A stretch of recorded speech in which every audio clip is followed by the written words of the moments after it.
Hello guys, देखिए एक बाबा हैं जो कि आप सब लोग बहुत पहले भी देखे होंगे वीडियो में। तो ये गाना गा रहे हैं जो कि बहुत एकदम सुर में गा रहे हैं, आवाज़ एकदम अलाप रहे हैं लंबे टान में। तो चलिए हम बाबा से आप सबको गीत सुना रहे हैं एकदम हम वीडियो में। तनी गावा बाबा, देखिए उधर जा रहे हैं, थोड़ा रुकिए, वीडियो में बने रहिए।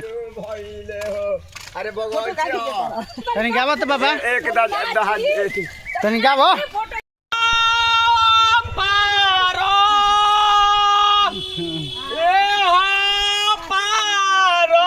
देख लीजिए जो कि बहुत मस्त गा रहे हैं अलाप के।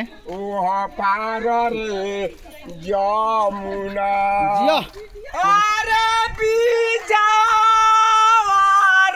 परेला गुप्ता बाबा के पहाड़ दुहरा जियो बाबा जियो। ओही बिचावा ए बाबा बाबा एक गुप्ता बाबा के पहाड़ ए बाबा हम एगो गामा गम के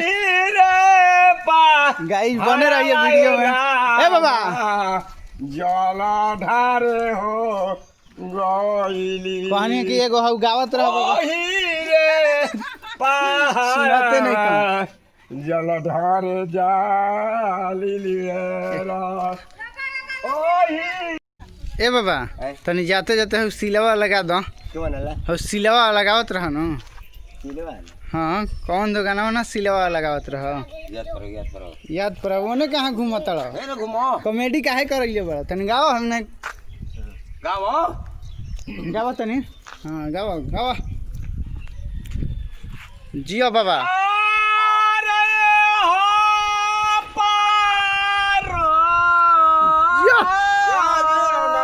ओहो अरे गंगाए मोइया आवतड़ी अरे पारो हाँ बाबा लापत तो बड़ा होलो मार तनी। अरे गंगाए मोइया हाँ देखिए गिरिया मत। ओ पार रे जमुना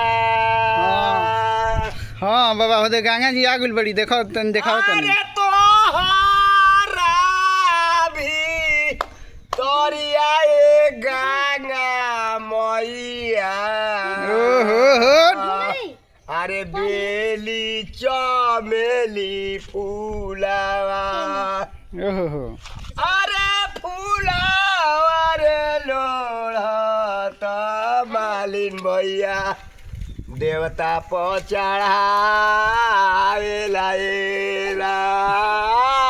मनोरम। का मस्त गावत हलो बाबा, तहर आवाज में तो एकदम दम बा, पावर बा। कहाँ जाता रे बाबा ये सब लेके? देख लो ना हो बाबा और ये जानता का होला ये मैं बिचवा पर है, ये बड़े बिचवा पला बड़े।